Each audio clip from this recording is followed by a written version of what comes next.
ನಮಸ್ಕಾರ. K2 ಕನ್ನಡ ನ್ಯೂಸ್ಗೆ ಸ್ವಾಗತ. ವೀಕ್ಷಿಸಿ ಈ ದಿನದ ಸುದ್ದಿಗಳ ರೌಂಡ್ ಅಪ್. ಪರಿಶಿಷ್ಟ ಜಾತಿಗಳ ಒಳ ಮೀಸಲಾತಿ ವರ್ಗೀಕರಣ ಸಂಬಂಧಿಸಿ ಜಾತಿ ಸಮೀಕ್ಷೆಗೆ ಅಧಿಕಾರಿಗಳು ಮನೆಗೆ ಭೇಟಿ ನೀಡಿದಾಗ ಮಾದಿಗ ಸಮುದಾಯದ ಜನರು ಕಡ್ಡಾಯವಾಗಿ ಪರಿಶಿಷ್ಟ ಜಾತಿಯ ಪಟ್ಟಿಯಲ್ಲಿ ಮಾದಿಗ ಎಂದು ನಮೂದಿಸಬೇಕು ಎಂದು ಮಾದಿಗ ದಂಡೋರ ರಾಜ್ಯಾಧ್ಯಕ್ಷರಾದ ಬಿ ನರಸಪ್ಪ ದಂಡೋರ ಅವರು ಹೇಳಿದರು. ಅವರಿಂದು ನಗರದ ಸುದ್ದಿಗಾರರೊಂದಿಗೆ ಮಾತನಾಡುತ್ತಾ 2011ರ ಜನಗಣತಿ ಪ್ರಕಾರ ಕರ್ನಾಟಕ ರಾಜ್ಯದಲ್ಲಿ ಸುಮಾರು 1.4.74 992 ಪರಿಶಿಷ್ಟ ಜಾತಿಯ ಜನರು ಇದ್ದಾರೆ ಎಂಬುದು ಜಾತಿ ಸಮೀಕ್ಷೆಯಲ್ಲಿ ವರದಿಯಾಗಿದೆ. ಒಳ ಮೀಸಲಾತಿ ಜಾರಿ ವಿಚಾರಕ್ಕೆ ಸಂಬಂಧಿಸಿ ರಾಜ್ಯ ಕಾಂಗ್ರೆಸ್ ಸರ್ಕಾರ ಏಪ್ರಿಲ್ 4ರಿಂದ 26ರವರೆಗೆ ಪುನಃ ಜಾತಿ ಸಮೀಕ್ಷೆ ನಡೆಸಲು ಮುಂದಾಗಿದ್ದು, ರಾಜ್ಯದ ಎಲ್ಲ ಜಿಲ್ಲೆಗಳಲ್ಲಿ ತಹಶೀಲ್ದಾರ್ ನೇತೃತ್ವದಲ್ಲಿ ಕುಲಕರ್ಣಿ RI ತಂಡ ಪ್ರತಿ ಮನೆ ಭೇಟಿ ನೀಡಿ ಜಾತಿ ಸಮೀಕ್ಷೆ ಮಾಡಲಿದ್ದಾರೆ. ಪರಿಶಿಷ್ಟ ಜಾತಿಯ ಸಂಬಂಧಿಸಿ ಮಾದಿಗ ಸಮುದಾಯದ ಜನರು ಕಡ್ಡಾಯವಾಗಿ ಮಾದಿಗ ಎಂದು ನಮೂದಿಸಬೇಕು ಎಂದು ಅವರು ಸಲಹೆ ನೀಡಿದರು. ಕಳೆದ 3 ದಶಕಗಳ ಸುದೀರ್ಘ ಹೋರಾಟಕ್ಕೆ ಸುಪ್ರೀಂ ಆಯಾ ರಾಜ್ಯಗಳಿಗೆ ಒಳ ಮೀಸಲಾತಿ ಜಾರಿ ಮಾಡುವ ಅಧಿಕಾರ ಇದೆ ಎಂದು ಆಗಸ್ಟ್ 1ರಂದು ಮಹತ್ವದ ತೀರ್ಪು ನೀಡಿದೆ. ಸುಪ್ರೀಂ ತೀರ್ಪು ಅನ್ವಯ ತೆಲಂಗಾಣ ಮತ್ತು ಆಂಧ್ರ ಪ್ರದೇಶದಲ್ಲಿ ರಾಜ್ಯ ಸರ್ಕಾರ ಜಾರಿ ಮಾಡಿವೆ ಎಂದರು.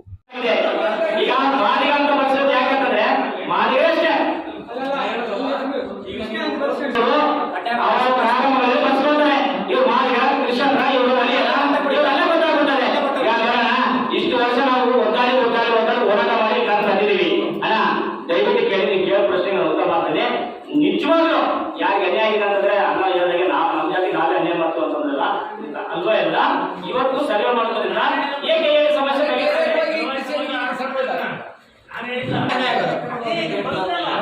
ಸರ್ಟಿಫಿಕೇಟ್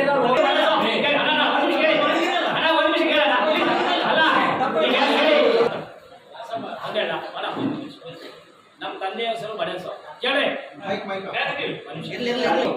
ನಮ್ಮ ತಾಯಿ ಹೆಸರು ಹುಷೇನಮ್ಮ, ನಮ್ಮ ತಂದೆ ಹೆಸರು ಬಡೇಸ, ನನ್ನ ಹೆಸರು ನರಸಪ್ಪ. ಹೌದಲ್ಲ, ನಾವು ಬಡೇಸ ಹುಸಿಗೂ ಹೋಗ್ತೀವಿ, ಬಡೇಸ ಹುಸಿನಲ್ಲಿ ಮೇಕೆಗಳು ಹೋಗ್ತೀವಿ, ಇದನ್ನ ಕೋಳಿಗೆ ಹೋಗ್ತೀವಿ ಮಾಡ್ತೀವಿ. ಆದ್ರೆ ನಾವು ಮುಸ್ಲಿಮರಾಗಲ್ಲ.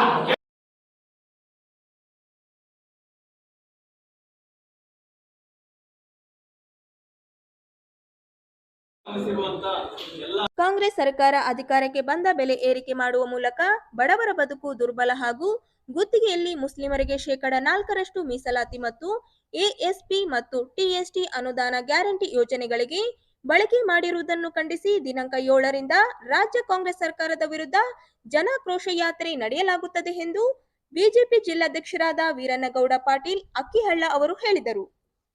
ಅವರಿಂದು ನಗರದ ಸುದ್ದಿಗಾರರೊಂದಿಗೆ ಮಾತನಾಡುತ್ತಾ ಕೇಂದ್ರ ಸಚಿವ ಪ್ರಹ್ಲಾದ್ ಜೋಶಿ ಅವರು ಹೋರಾಟಕ್ಕೆ ಚಾಲನೆ ನೀಡಲಿದ್ದು, ಕಾಂಗ್ರೆಸ್ ಭ್ರಷ್ಟಾಚಾರ ಸರ್ಕಾರ ವಿರುದ್ಧ ಹೋರಾಟ ತೀವ್ರಗೊಳಿಸಲಾಗುತ್ತಿದೆ ಎಂದರು. ಬಿಜೆಪಿ ರಾಜ್ಯಾಧ್ಯಕ್ಷ BY ವಿಜಯೇಂದ್ರ ಅವರ ನೇತೃತ್ವದಲ್ಲಿ ಬೆಂಗಳೂರಿನ ಫ್ರೀಡಂ ಪಾರ್ಕ್ನಲ್ಲಿ ದಿನಾಂಕ 2ರಂದು ಬೆಲೆ ಏರಿಕೆಯ ಕಾಂಗ್ರೆಸ್ ಸರ್ಕಾರದ ವಿರುದ್ಧ ಅಹೋರಾತ್ರಿ ಧರಣಿ ನಡೆಯಲಿದೆ ಎಂದರು.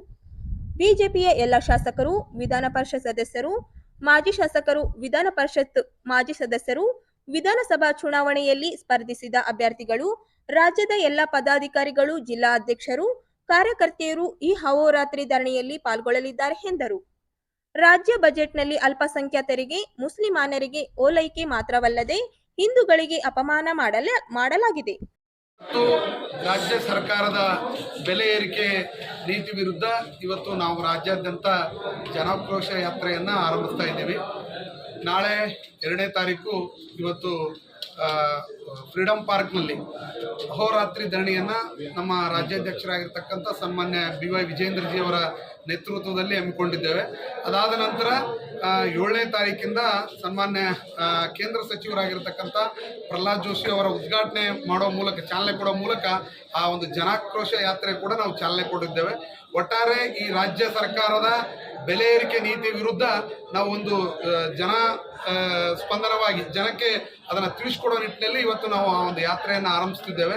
ಇವತ್ತು ಹಾಲಿನ ದರ ಇರ್ಬೋದು, ಇವತ್ತು ವಿದ್ಯುತ್ ದರ ಇರ್ಬೋದು, ಇವತ್ತು ಸ್ಟಾಂಪ್ ಡ್ಯೂಟಿ ಇರ್ಬೋದು, ಇವತ್ತು ವೈದ್ಯಕೀಯ ಚಿಕಿತ್ಸೆ ದರ ಇರ್ಬೋದು, ಇವತ್ತು ಬರ್ತ್ ಸರ್ಟಿಫಿಕೇಟ್ಲಿಂದ ಹಿಡಿದು ಡೆತ್ ಸರ್ಟಿಫಿಕೇಟ್ವರೆಗೂ ಇವತ್ತು ಏನು ಸರ್ಕಾರ ಗ್ಯಾರಂಟಿಗಳ ಹೆಸರಿನಲ್ಲಿ ಏನು ಲೂಟಿ ಮಾಡ್ತಾ ಇದೆ ಅದ್ರ ವಿರುದ್ಧ ನಾವು ರಾಜ್ಯಾದ್ಯಂತ ಬೀದಿಗಿಳಿದು ಹೋರಾಟ ಮಾಡುವವರಿದ್ದೇವೆ.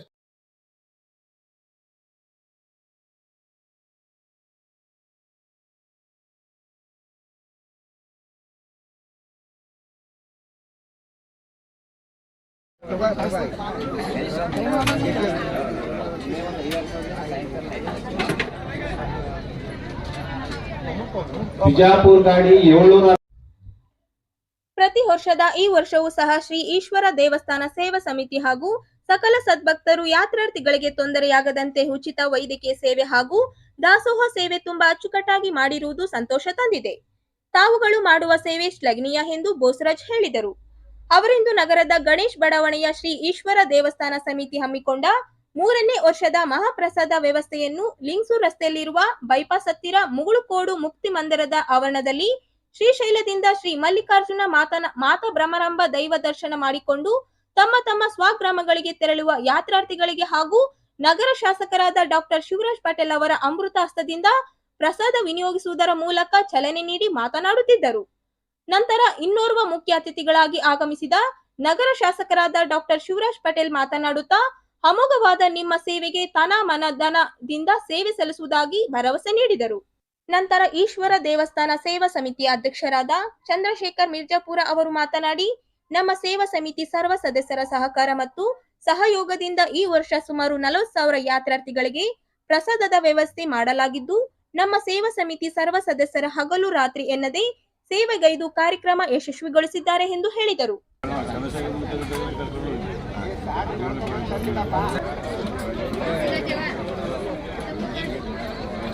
ಬಾಗಲಕೋಟೆ 1544 ಒಳ್ಳೆಯ ಬಂದಂತ ಭಕ್ತಾದಿಗಳು ಬಸ್ಸಲ್ಲಿ ಕೂಡ ಹೋಗಬೇಕು. ಚಾಲಕರು ಕಾಯ್ತಾ ಇದ್ದಾರೆ. ಬಾಗಲಕೋಟ 1544 ಮತ್ತೊಮ್ಮೆ ಹೇಳ್ತೀನಿ, ಬಾಗಲಕೋಟ 15 ಆಗಿದ್ದಾರೆ. ದಯಮಾಡಿಸಿ ಭಕ್ತಾದಿಗಳು ಬಸ್ಸಲ್ಲಿ ಹೋಗಬೇಕಾಗಿ ವಿನಂತಿ.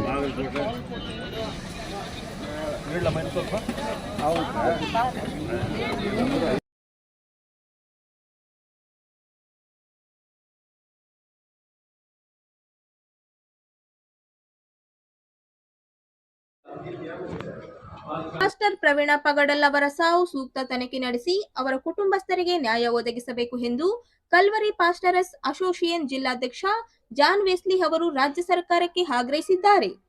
ಅವರಿಂದು ನಗರದ ಸುದ್ದಿಗಾರರೊಂದಿಗೆ ಮಾತನಾಡುತ್ತಾ, ಮೃತ ಪಾಸ್ಟರ್ ಪ್ರವೀಣ್ ಪಗಡಲ್ ಅವರು ಮೂಲತಃ ತೆಲಂಗಾಣದವರು. ಹೈದರಾಬಾದ್ದಿಂದ ರಾಜಮಂಡ್ರಿಗೆ ಸುವಾರ್ತೆ ಸೇವೆಗಾಗಿ ರಾಷ್ಟ್ರೀಯ ಹೆದ್ದಾರಿಯ ರಸ್ತೆಯ ಕೋವೂರು ಟೋಲ್ಗೇಟ್ ಹತ್ತಿರ ರಾತ್ರಿ ಸಮಯದಲ್ಲಿ ಬೈಕ್ ಮೇಲೆ ಹೋಗುತ್ತಿರುವ ದೃಶ್ಯ ಸಿಸಿ ಕ್ಯಾಮೆರಾದಲ್ಲಿ ಸೆರೆಯಾಗಿದೆ. ಪಾಸ್ಟರ್ ಪ್ರವೀಣ ಅವರು ರಸ್ತೆ ಅಪಘಾತದಲ್ಲಿ ಮೃತಪಟ್ಟಿಲ್ಲ, ಅವರನ್ನು ಕೊಲೆ ಮಾಡಲಾಗಿದೆ ಎಂದು ಆರೋಪಿಸಿದರು. ಪಾಸ್ಟರ್ ಪ್ರವೀಣ ಸಾವು ರಸ್ತೆ ಅಪಘಾತವಲ್ಲ, ಅವರನ್ನು ಕೊಲೆ ಮಾಡಿರುವ ಶಂಕೆ ಬಗ್ಗೆ ಅನುಮಾನವಿದೆ. ರಸ್ತೆ ಅಪಘಾತದಲ್ಲಿ ಮೃತಪಟ್ಟಿದ್ದಾರೆ ಎಂದು ಸುಳ್ಳು ಪ್ರಚಾರ ಮಾಡಲಾಗುತ್ತಿದೆ. ಅವರ ಈ ಸಾವಿನ ಹಿಂದೆ ಅನೇಕ ಕುತಂತ್ರ ಇದೆ. ಪಾಸ್ಟರ್ ಪ್ರವೀಣ ಪಗಡಲ್ ಅವರಿಗೆ ಅನೇಕ ಬೆದರಿಕೆ ಕರೆಗಳು ಬರುತ್ತಿವೆ ಎಂದು ಅನೇಕ ವಿಡಿಯೋಗಳಲ್ಲಿ ಅವರು ಹಂಚಿಕೊಂಡಿದ್ದರು. ಈ ಸಾವಿನ ಬಗ್ಗೆ ಕಾನೂನು ರೀತಿಯಲ್ಲಿ ತನಿಖೆ ಮಾಡಿ ಕ್ರೈಸ್ತ ಸಮುದಾಯಗಳಿಗೆ ಮತ್ತು ಪ್ರವೀಣ ಪಗಡಲ್ ಕುಟುಂಬಕ್ಕೆ ಸಂವಿಧಾನಬದ್ಧವಾಗಿ ತನಿಖೆ ಮಾಡಿ ನ್ಯಾಯ ಒದಗಿಸಬೇಕೆಂದು ಒತ್ತಾಯಿಸಿದ್ದಾರೆ. ಸಾವಿನ ಹಿಂದೆ ಅನೇಕ ಕುತಂತ್ರಗಳಿವೆ.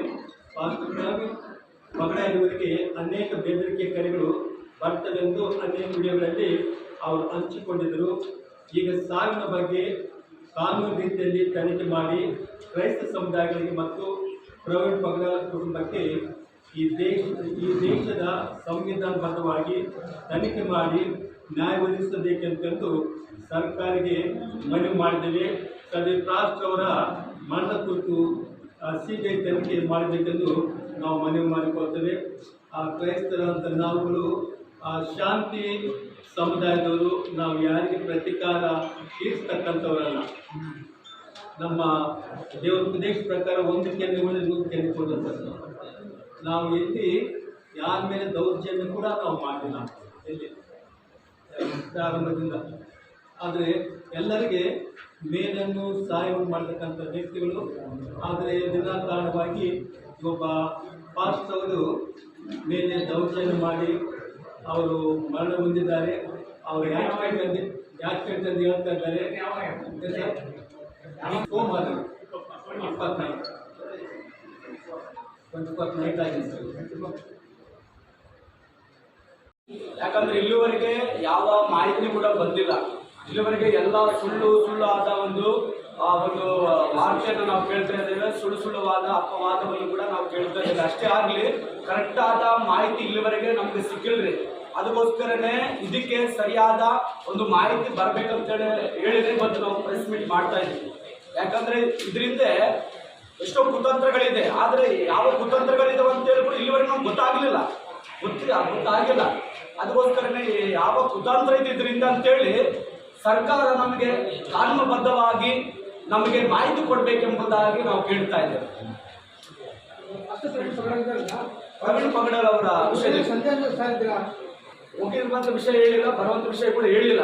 ಬಟ್ ಅಲ್ಲಿ ನಾವು ಬೈಕ್ ನಾವು ನೋಡ್ತಾ ಇದ್ರೆ ಅವ್ರು ಬಿದ್ದಿರುವಂತ ಸ್ಥಳ ಆಗ್ಲಿ, ಅಲ್ಲಿ ಬೈಕ್ ಬಿದ್ದಿದ್ದನ್ನು ನಾವು ನೋಡಿದ್ರೆ ಅದು ರೋಡಿನ ಅಪಘಾತ ಅಲ್ಲ ಅದು.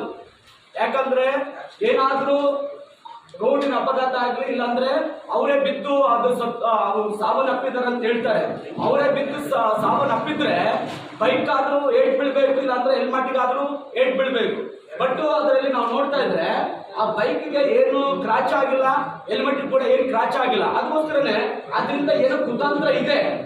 ಅದು ರಾಜಕೀಯವಾಗಿದೆಯೋ ಗೊತ್ತಿಲ್ಲ, ಮತ್ತು ಯಾವ ರೀತಿ ಆಗಿದೆಯೋ ಗೊತ್ತಿಲ್ಲ ನಮ್ಗೆ. ಆದ್ರೆ ಅದರಿಂದ ಕುತಂತ್ರ ಏನಿದೆ, ಯಾರು ಈ ಸಾವಿಗೆ ಕಾರಣ ಆಗಿದ್ದಾರೆ, ಆ ಅಪರಾಧಗಳು ನಮ್ಗೆ ಸಿಗಬೇಕು, ಅಪರಾಧಗಳು ಯಾರಂತೇಳಿ ಗೊತ್ತಾಗ್ಬೇಕಂತೇಳಿ ನಾವು ಕೇಳ್ತಾ ಇದ್ದೀವಿ.